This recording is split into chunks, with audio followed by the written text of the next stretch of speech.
Welcome back to fashion dot channel. നമ്മളുടെ princess കട്ടിൻ്റെ series എല്ലാം എങ്ങനെ സ്റ്റിച്ച് ചെയ്യുന്നു എന്നാണ് നോക്കുന്നത്. അതുപോലെ ഷേപ്പ് സിയുടെ പാറ്റേൺ എങ്ങനെ കട്ട് ചെയ്ത് സ്റ്റിച്ച് ചെയ്യുന്നു എന്ന് നോക്കാം. ഷേപ്പ് സിയുടേത് നോക്കുകയാണെങ്കിൽ നമ്മളുടെ ആം പോർഷൻ, അതിൻ്റെ ബോഡി പോർഷൻ രണ്ടും അതിൻ്റെ ഷേപ്പിന് നമ്മൾക്ക് കട്ട് ചെയ്യാം. ഇതിൻ്റെ കട്ടിങ് നോക്കുകയാണെങ്കിൽ ആ ഒരു സ്ട്രക്ചർ കപ്പിൻ്റെ പോർഷൻ ഹൈലൈറ്റ് ചെയ്യുന്നത് പോലെ ആയിരിക്കും. സോ ഈ കട്ടിങ്ങിൻ്റെ സ്റ്റിച്ചിങ് മെത്തേഡ് നോക്കാം.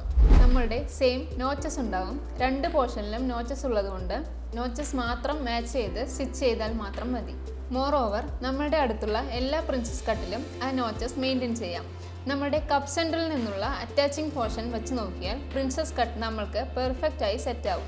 ഇപ്പോൾ ഈ ഷേപ്പ് സി നമ്മൾ ഇതുപോലെ സ്റ്റിച്ച് ചെയ്യാം. ഇതിലും നോക്കിയാൽ അറിയാം, നിങ്ങൾക്ക് ഷേപ്പ് ബി പോലെ തന്നെ ആം പോർഷനിൽ ഏത് തരത്തിലുള്ള ഡിഫറൻസും ചെയ്യേണ്ട ആവശ്യമില്ല. ജസ്റ്റ് ബോട്ടം സ്ട്രെയിറ്റ് ആയി കട്ട് ചെയ്താൽ മാത്രം മതി. ഇതുപോലെ നമ്മളുടെ ബാക്ക് പോർഷൻ വെച്ച് ഹൈറ്റ് കമ്പാരിസൺ നോക്കി നമ്മൾക്ക് എങ്ങനെയുള്ള ബെൽറ്റാണോ വേണ്ടത് അത് നമ്മൾക്ക് ചൂസ് ചെയ്യാം. ഇപ്പോൾ നമ്മൾ ഇതുപോലെ വെച്ച് നോക്കുമ്പോൾ അറിയാം, നിങ്ങൾക്ക് താഴെ കറക്റ്റായി 1/2 ഇഞ്ച് അലവൻസസ് മെയിൻറ്റെയിൻ ആവും. ഇതിന് നമ്മൾ ഏത് ബെൽറ്റ് വേണമെങ്കിലും ഫിക്സ് ചെയ്യാം. ഇനി നെക്സ്റ്റ് ഷേപ്പ് ഡി എങ്ങനെയാണ് കട്ട് ചെയ്ത് സ്റ്റിച്ച് ചെയ്യുന്നതെന്ന് അടുത്ത വീഡിയോയിൽ നോക്കാം. Thanks for watching.